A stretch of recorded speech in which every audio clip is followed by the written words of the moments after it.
Hello and welcome to this edition of Wineskins, a program that features reflections on the lives of the saints and sacred scriptures, along with information on topics and issues from a Catholic perspective. I'm Father Jim Corda. Wineskins is brought to you by the annual Bishop's Appeal, the Catholic Communication Campaign, and St. Paul's Catholic Books and Gifts, a division of the Society of St. Paul. On our show today, I will interview Sister Janet Gardner in part one of a three-part series from the television show Spotlight. We will talk about Beatitude House. We will also look at the life of St. Teresa of Calcutta, as well as reflections on the readings for this 23rd Sunday in Ordinary Time. That and more coming up on Wineskins.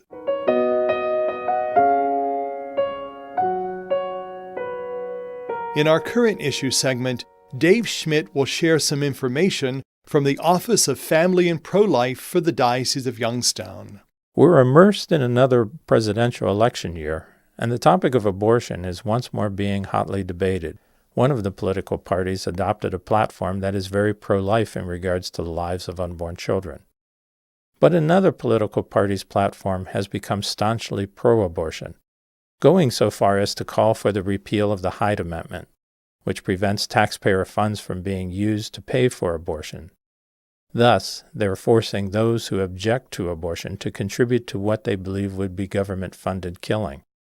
Amid all the political wrangling, two fundamental realities tend to get lost. One is the obvious tragedy of the thousands of unborn lives that are lost each day to abortion. But the other reality is how abortion adversely affects the lives of those associated with it, especially the mother who has aborted her baby. Those who are in favor of abortion rights would have us believe that abortion is a mere medical procedure that fixes a problem and allows a woman to get on with her life without being burdened with raising a child. But as Trudy Johnson, a counselor who specializes in dealing with grief associated with abortion, observes, it is a myth to believe that abortion brings closure to the pregnancy. In contrast, she points out that abortion stops the pregnancy, but does not stop the bonding process. We all know that the bond between a mother and child is unique. That is why there are far more cards sold for Mother's Day than are for Father's Day. Should we be surprised that this bonding process starts as soon as a woman becomes aware of her pregnancy?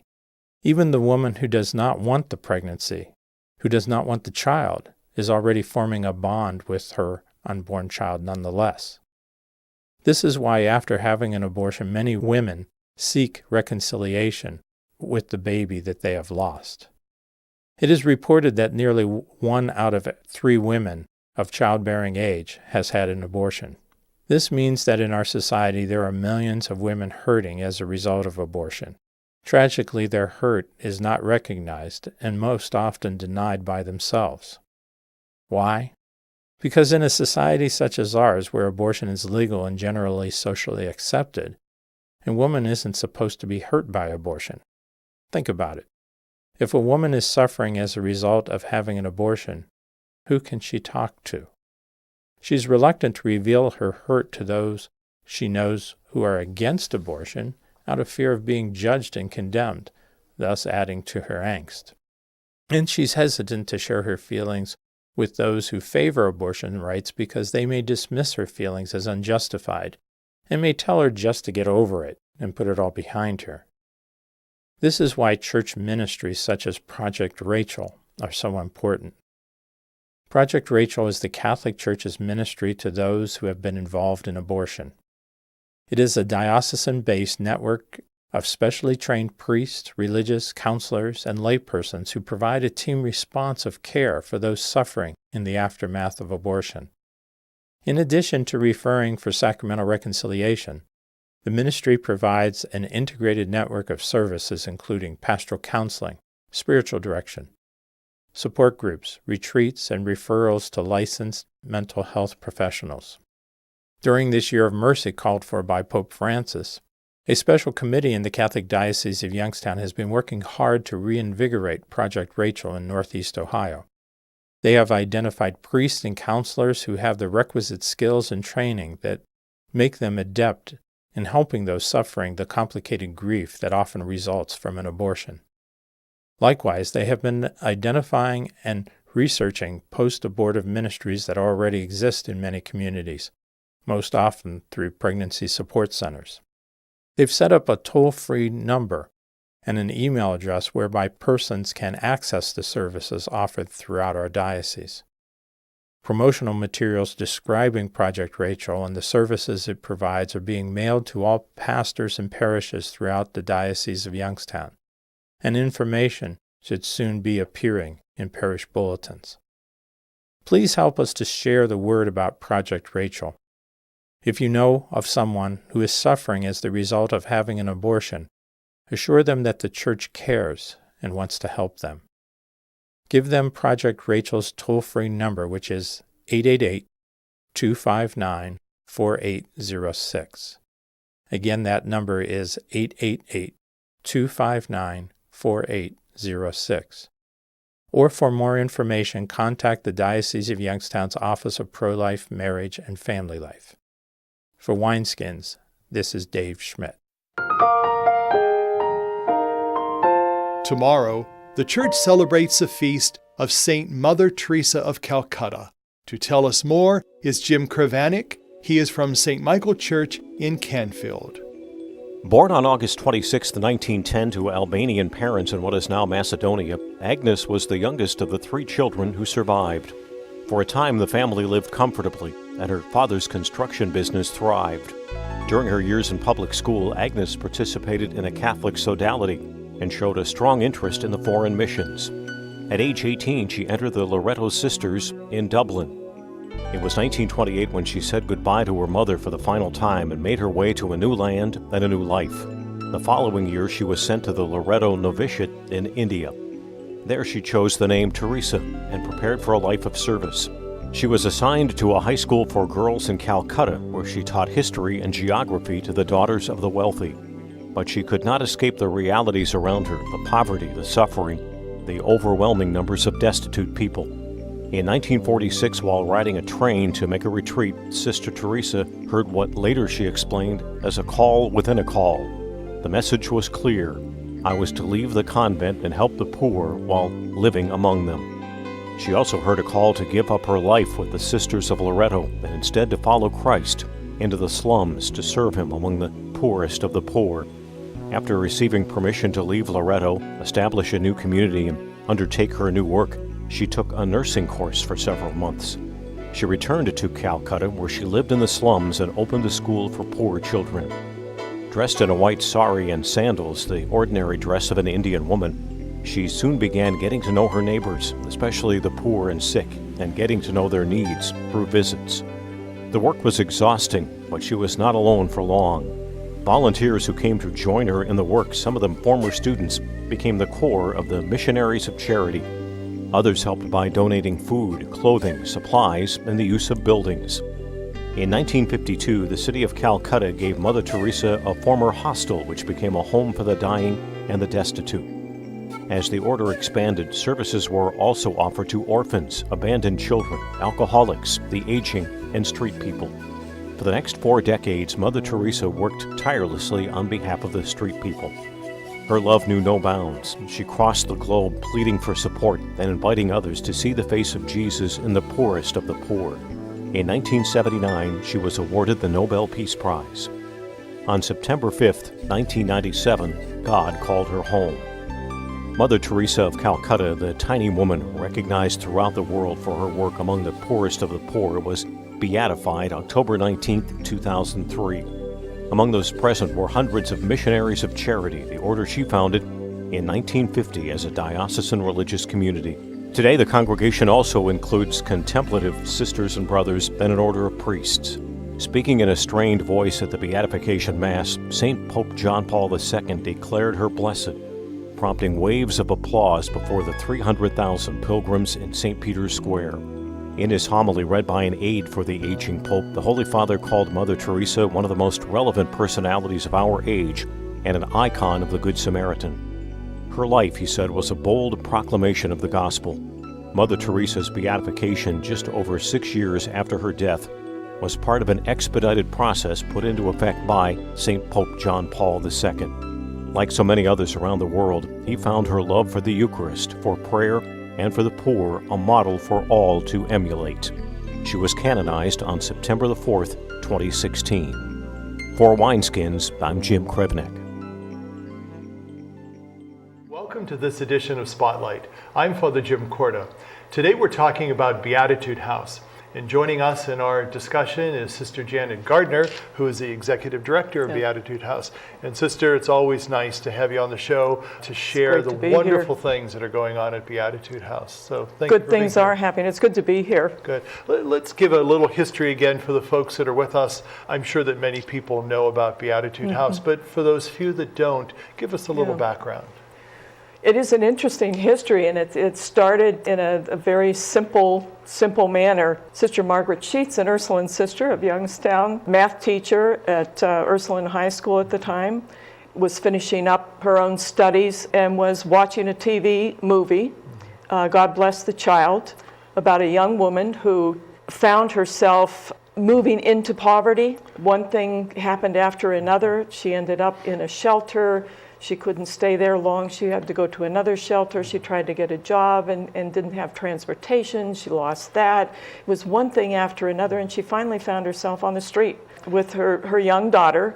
And throughout the movie, you just see her trying so many different ways to overcome those obstacles, very much like the women that we serve. And finally, though, she had to decide that I cannot take care of my child. I can't take care of me. I'm going to have to give my child up for adoption. And that so struck Sister Margaret that she thought there's got to be women like that in our community. She did a little bit of research, found some friends that really were interested as well, and providentially, the Ursuline Sisters had a house donated to them on 5th Avenue in the north side of Youngstown, and it came together, so she started fixing up that house. Had 4 apartments and a resident manager. She lived right there with the women that she began to take in.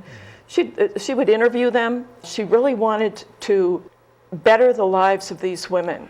And as an Ursuline, of course, an educator, she really felt that you needed to get a better education. So these women that she interviewed had to commit to going to YSU. Entering the program, she would offer the support services, the housing for them, and they would have to go through school, get an education so that they could really change their lives. A number of women went through the program and were able to do that. Over the years, the situation, the society has changed, and our needs and our funding has changed, so the clientele has changed as well. But we're still very much involved in education, really trying to meet the basic needs first, and as much as possible, start leading women to something that will help them in the long run. You know, this wonderful ministry that's taking place here in our area, are you aware of that ministry happening around the country as well? Yes, what we offer primarily are transitional housing and permanent supportive housing.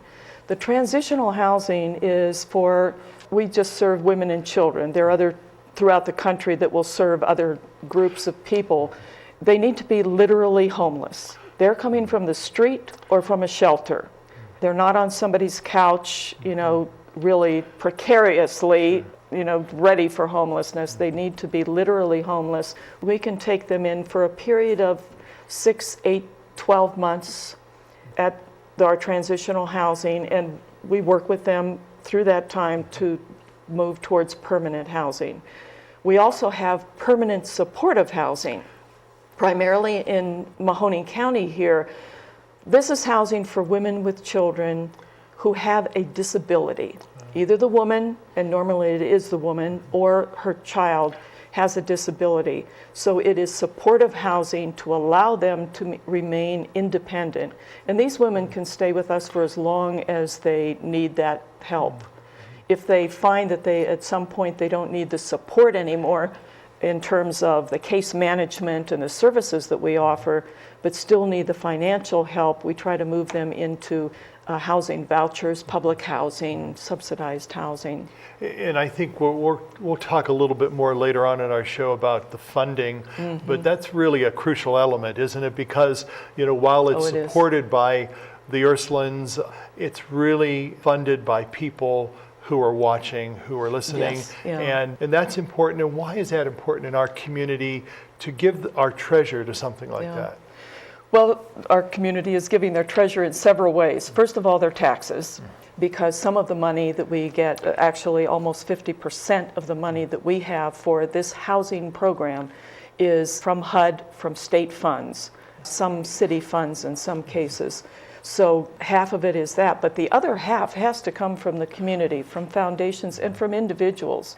We've been really blessed because I think the community here understands the level of poverty in our community, and that's throughout the diocese. Whether it be here in Youngstown, in Trumbull County, we're also up in Ashtabula County.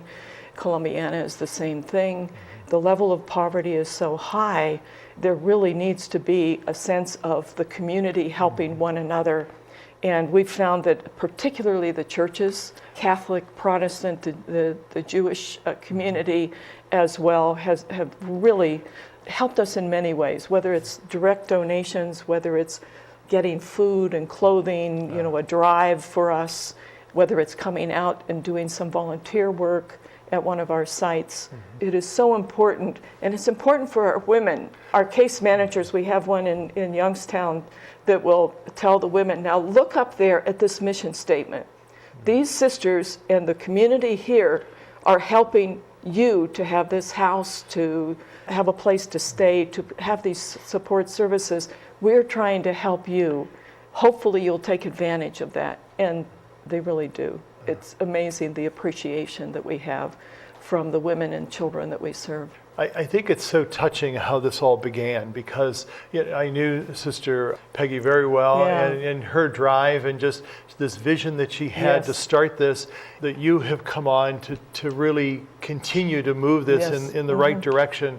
And it's really humbling when you participate in something like that, isn't it? It certainly is. When you touch the lives of people who have had so many other obstacles in their lives that I would never have dreamed of. For more information on that current issue and to listen to Wineskins, visit the website of the Catholic Diocese of Youngstown at www.doy.org. Stay with us. We'll be back in a moment. As in past elections, the Catholic Diocese of Youngstown has provided opportunities to help voters meet their duties as faithful citizens. Information is always provided through the United States Catholic Conference of Bishops. On September 21st, the Diocese of Youngstown will provide 2 opportunities for all faithful citizens to gather at St. Michael Church in Canfield from 1 to 4 in the afternoon, or at St. Michael Church in Canton from 6 to 9 in the evening. Bishop George Murray of the Diocese of Youngstown and Jim Tobin, the Social Concerns Associate Director for the Catholic Conference of Ohio, will speak. For more information, contact the Catholic Diocese of Youngstown at 330-744-8451, extension 302. The Diocese of Youngstown is seeking qualified candidates for the Parish Leader Formation Program. The program will train current deacons, religious men and women, and laymen and women to become certified parish leaders, making them eligible to apply for parish leader openings in the future. Applicants to the Parish Leader Formation Program will be screened and interviewed. Please contact Pete Schaefer at 330-744-8451. The song we have for you today is from the CD called Love Road. It is by Tim Burke.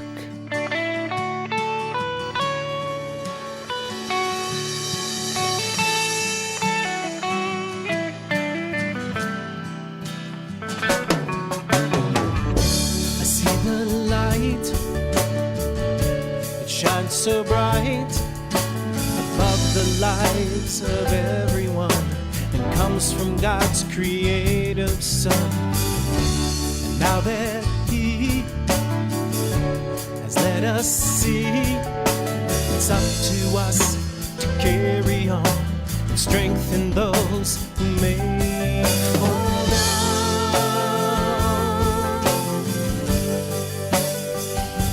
along the way. You and I have seen it, you and I believe it. We joined our hands in unity to pray for those who do not see. You and I believe it, and you and I have seen it. But blessed are those who do not see and still believe.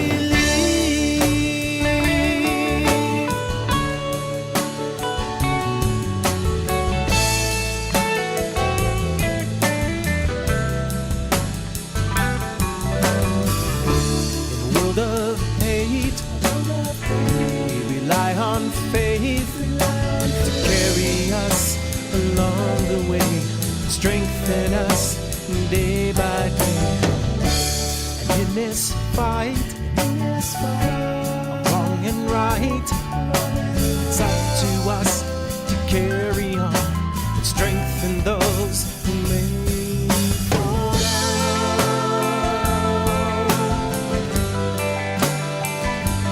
along the way. 'Cause you and I have seen it, you and I believe it. We joined our hands in unity to pray for those who do not see. You and I believe it, 'cause you and I have seen it. And blessed are those who do not see and still believe.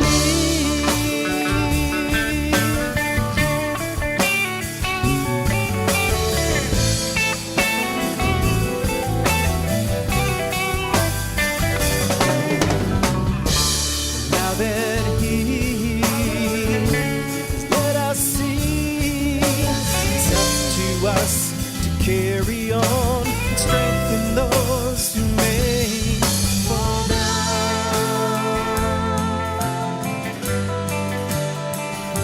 along the way.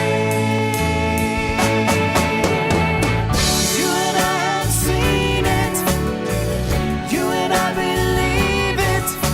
We joined our hands in unity to pray for those who do not see. You and I believe it, 'cause you and I have seen it. Blessed are those who do not see and still believe.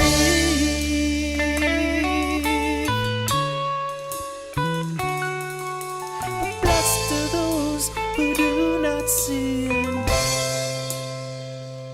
still believe.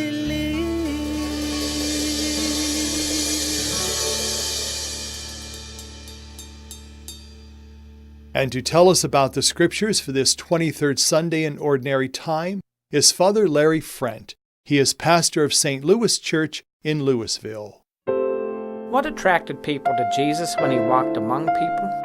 Certainly people during biblical times were looking for healing and hope. Jesus brought them good news during a bad time. Why are we attracted to Jesus? Certainly he brings healing to our troubled lives. He brings hope to a troubled world. Pope Francis has encouraged us all to turn to Jesus during this very volatile time in so many places that are threatened by violence. In today's gospel, Jesus reminds us that we cannot be his followers without taking up our crosses. The great spiritual author Thomas A. Kempis wrote, "Many people admire Christ's miracles, but few follow him in humility to the cross." That bears repeating. Many people admire Christ's miracles, but few follow him in humility to the cross. He used the word humility. It means down to earth. Truly, our crosses are the down-to-earth challenges we face every day, and how vital it is to unite our crosses with the cross of Jesus Christ. Our crosses include answering the call to be honest, even when everyone else is cheating. Our crosses include praying for patience when we feel like ripping somebody's face off. Our crosses include helping someone who is really facing a difficult time when we'd like to focus only on our own troubles. Jesus reminds us that we must pay a price to be his followers, his disciples. We've heard it said that the blood of martyrs is the seed of the church. For us, we may not be martyrs, but there are those tasks that seem impossible. We deal with people who don't seem to care. We live in a society that often undermines the values of Jesus. What does the Lord tell us? Count the cost. I read a story by George Berwanger. It's much like the story in today's gospel. He told how an insurance company in an eastern city built a tall office building, but there was a problem. Even before the building could be completed, the windows kept popping out. Every time they would replace a window, it would pop out too. This caused delays and detours in finishing the project. In fact, there was a special study commissioned to study why the windows kept popping out. So while the commission studied, the window areas were replaced by sheets of plywood. And it took a long time to complete the study. The citizens of that city used to make fun of the project, calling it the world's tallest building made with plywood windows.